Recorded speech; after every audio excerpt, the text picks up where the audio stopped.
Shabbat Shalom Mevorach. Cette semaine, c'est Parashat Shlach Lecha, c'est 1781. Medaber Israël Chaviv Mira'anana. Mes très chers amis, cette semaine est une semaine difficile.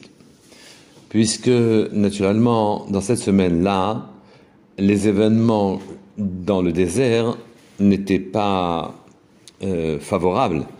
Puisque les Bnei Israël ont demandé à Moshe Rabbeinu de faire une exploration de la terre d'Israël avant de devoir la conquérir, et Moshe Rabbeinu l'a accepté. Ils en sont revenus, naturellement, tout le monde connaît l'histoire, ils en sont revenus en se plaignant qu'elle était terrible et qu'il valait mieux rester dans le désert.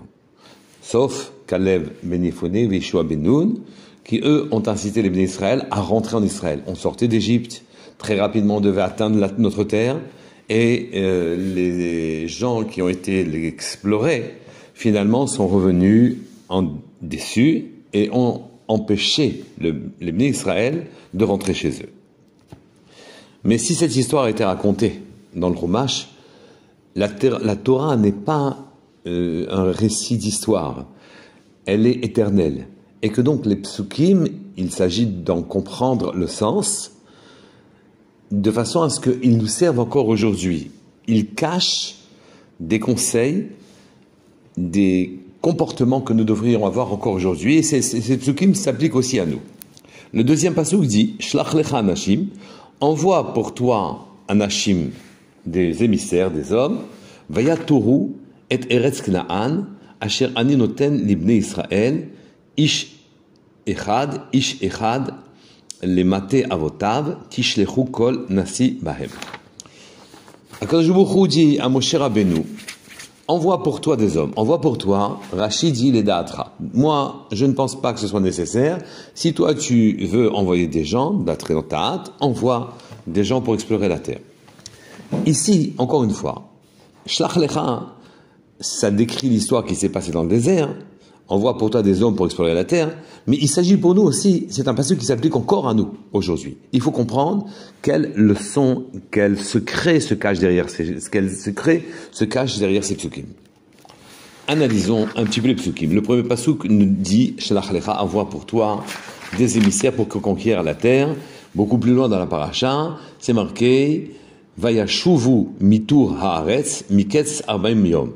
Il revint de l'exploration de la terre, d'Israël, sous-entendu, après 40 jours. On ne peut pas s'empêcher de remarquer qu'entre le premier et le 25e pasouk, voilà, le 26e pasouk de cette paracha, finalement, 9 fois ont été cités le mot la tour. Le verbe qui veut dire explorer. Il y a une différence entre explorer et rigoul, espionner, le ragel. On appelle aussi ces explorateurs, on appelle aussi les miraglim, les espions. Quelle est la différence entre les deux? C'est que quand il s'agit d'explorer, on vient se renseigner sur la terre que l'on va conquérir. Quand il s'agit d'espionner, miraglim, là il ne s'agit pas de seulement explorer, il s'agit d'espionner, de repérer les faiblesses de la terre, de voir l'endroit où on pourrait, par stratégie humaine, par des reconnaissances militaires en quelque sorte, faire une conquête qui viendrait que de l'humain, qui viendrait que de nous. C'est nous qui allons conquérir la terre. Alors que Moshe Rabbeinu a demandé à plusieurs reprises aussi, le Chumash cite le mot explorer et pas espionner. Qu'est-ce que voulait Moshe Rabbeinu en citant ce verbe d'explorer? C'est que il était question de prendre des renseignements concernant la terre d'Israël de façon à savoir comment aborder la conquête. Si on espionne, alors on pense que tout ne dépend que de nous, de notre savoir-faire, de nos forces militaires, de nos stratégies. Si on explore, on se met simplement en position de conquérir, mais c'est pas nous qui allons conquérir. C'est Hachem qui va tout faire. C'est lui qui va nous faire conquérir la terre d'Israël. Donc il y a une forte différence entre espionner et explorer. Et ça explique en même temps pour quelle raison Akadosh Baruch Hu a montré aux explorateurs des scènes anormales. Il leur a montré des personnages géants, qui paraissent invincibles, des fruits de cette terre-là de dimension anormale, suscitant un certain malaise, une certaine crainte. Et comment comprendre à ce moment-là qu'Akadosh Baruch Hu leur a montré ces choses-là, qui étaient de nature à les mettre mal à l'aise? On doit à ce moment-là comprendre que ce que voulait Hachem, c'est qu'ils se mettent entre ses mains, qu'ils comprennent que d'un côté, ils devaient faire une ishtadlut, un effort par eux-mêmes, mais que la victoire n'était pas due à leur sagacité, leur intelligence stratégique, à leurs armes. C'est Hachem qui allait marcher devant eux pour leur faire conquérir la terre.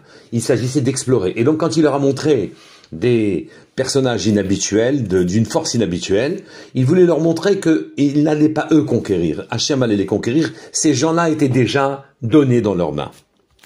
Qu'est-ce qu'Hachem cherchait? Qu'est-ce qu'Hachem voulait? Quand il a montré, il a laissé penser que la conquête en termes humains était impossible. Il a voulu montrer au clan d'Israël qu'il n'y avait qu'une seule possibilité, c'est de se mettre entre ses mains. Ceci est une très grande leçon. En vérité, dans tout ce que l'on fait sur terre, l'acte, dans sa technicité, est important. Il faut le faire avec soin, avec prudence, avec minutie. La mitzvah est à faire avec minutie. Mais en vérité, il ne faut pas oublier une autre dimension. C'est que dans tout ce que l'on fait, on cherche à que jour qu'on nous a mis dans une situation dans laquelle on doit faire grandir une de nos qualités. Avant une conquête, on doit faire grandir notre émouna, notre confiance entière dans Hachem. Et c'était l'intention de Moshe quand il leur a demandé, non pas d'espionner, mais d'explorer la terre. Il voulait que quand Akadosh leur montre ces géants-là, il voulait leur dire de se mettre entre leurs mains, de faire grandir leur émouna, leur bitachon, pour montrer que c'est bien et que c'est clair que c'est Hachem qui leur donnera la victoire. Et c'est pas eux, par leur force, qui l'obtiendront. Il voulait que les bénis d'Israël de plein gré choisissent de se mettre entre ses mains. Et comment acquérir cette qualité? Simplement en respectant l'ordre de mission de Moshe Rabbeinu. Moshe Rabbeinu avait demandé d'explorer, il n'a pas demandé d'espionner. Alors à ce moment-là, le or, la lumière, la force qui passerait par Moshe Rabbeinu, qui les a envoyés, allait aussi rentrer dans le cœur des bénis d'Israël, et dans le cœur des explorateurs dans un premier lieu, puis dans le cœur des bénis d'Israël ensuite. Et à ce moment-là, la conquête était une affaire faite, d'une manière générale. Le rabbi de Kotsk cite le Midrash Rabbah, qui dit « Hachem nous donnera la terre, même après la mort d'Abraham ». Et on peut se poser la question, mais quel rapport y a-t-il avec la mort d'Abraham? Il nous donnera la terre, on va en hériter, Abraham va hériter de cette terre, et donc ses descendants vont en bénéficier. Pourquoi souligner que même après la mort d'Abraham, alors on allait avoir cette terre? Il faut comprendre que celui qui a surmonté de manière surhumaine les 10 épreuves que Joukhu lui a demandé de surmonter, quand il a disparu après des épreuves invraisemblables, quand il a disparu, alors la émouna dont il a fait preuve, la confiance totale qu'il avait en Dieu, ce bitachon exceptionnel, est mort avec lui. Il n'était plus là. La personne qui était capable d'avoir un bitachon comme ça n'était pas là. Donc quand avec sa disparition a disparu aussi la notion de confiance parfaite en Hachem, alors Hachem, cette confiance qui lui avait fait mériter d'hériter de la terre, malgré le fait qu'il n'y ait plus d'équivalent à cette confiance-là parmi les bénis d'Israël, Hachem donnera quand même la terre à ses enfants. Ce qui montre à quoi servait la conquête. C'était d'arriver à la même madrega, au même niveau qu'Abraham dans ce qui concerne la émouna.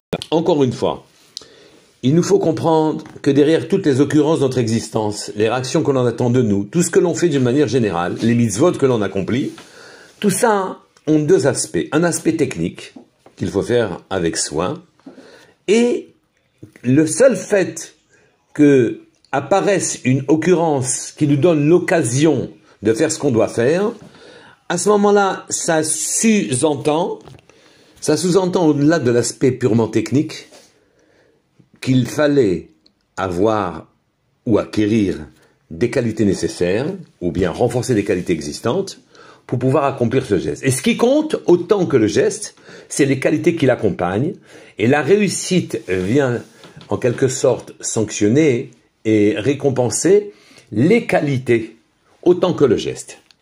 Si ce qui se cache derrière la conquête d'Eretz Israël, c'est une intention d'Hachem, une idée simple au fond. Acquérir une emuna, acquérir le bitachon, la confiance totale, semblable à celle d'Abraham, qui lui a donné le mérite d'acquérir la terre. Telle était aussi l'intention de Moshe Rabbeinu. La tour d'explorer la terre d'Israël et pas d'espionner. Et les explorateurs ont trahi cette intention. Sauf Caleb ben Yefune et Yeshua ben Nun. Aussi n'ont-ils pas pu bénéficier de la lumière de Moshe Rabbeinu, de sa bracha personnelle, qui l'aurait traversé à Moshe Rabbeinu et qui aurait traversé ses propres envoyés pour leur faire réussir leur mission, puis ensuite les Bnei Israël qui aussi sont missionnés pour pouvoir conquérir la terre. Moshe porte la Midat HaEmet, la vérité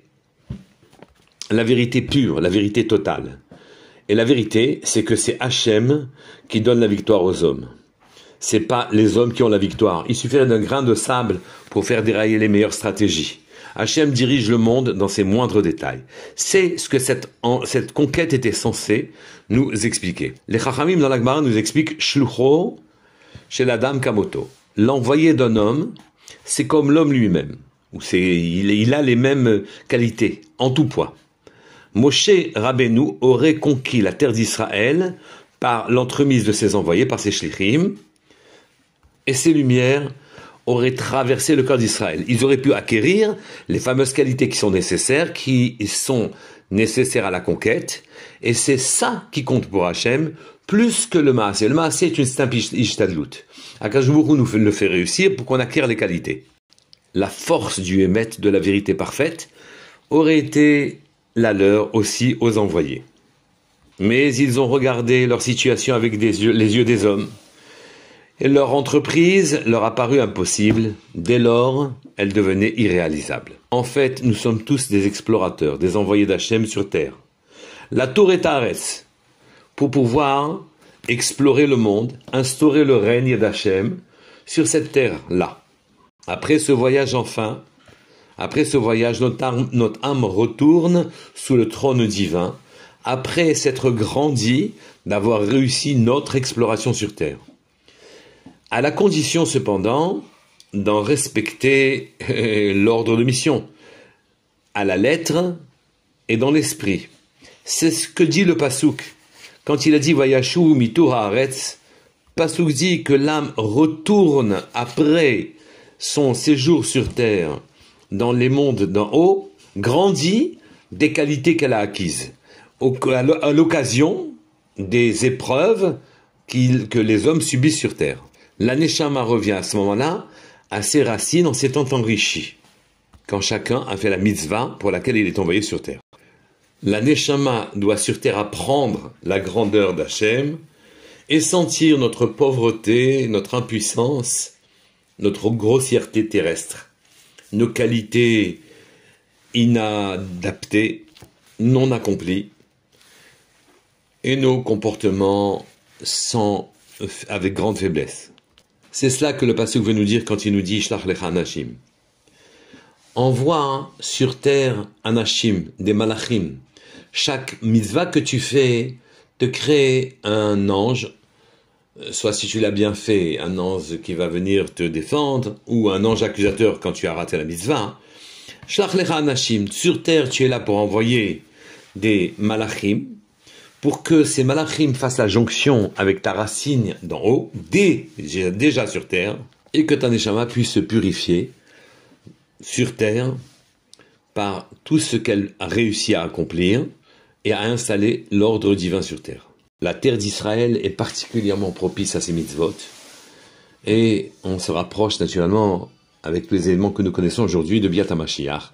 Espérons que tout cela se fera dans la paix et la tranquillité. Shabbat Shalom.